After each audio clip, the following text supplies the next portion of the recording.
This video, we will be sharing on consolidated account of financial statements.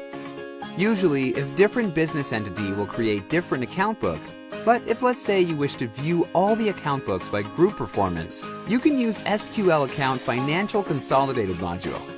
In this example, I have 4 different companies under the same group, which is A company, B company, C company, and D company.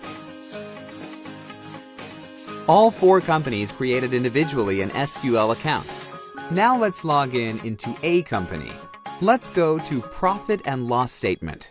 You will find in Profit and Loss Report, there is an option for Consolidate. For example, I will view this year report between my group of companies B, C, and D company. Click on Apply.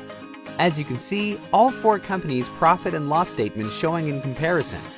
This will help you easy to analyze your group company's performance. Same goes to Balance Sheet.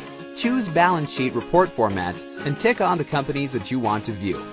In this example, I will view between my A company with B and C. Click Apply.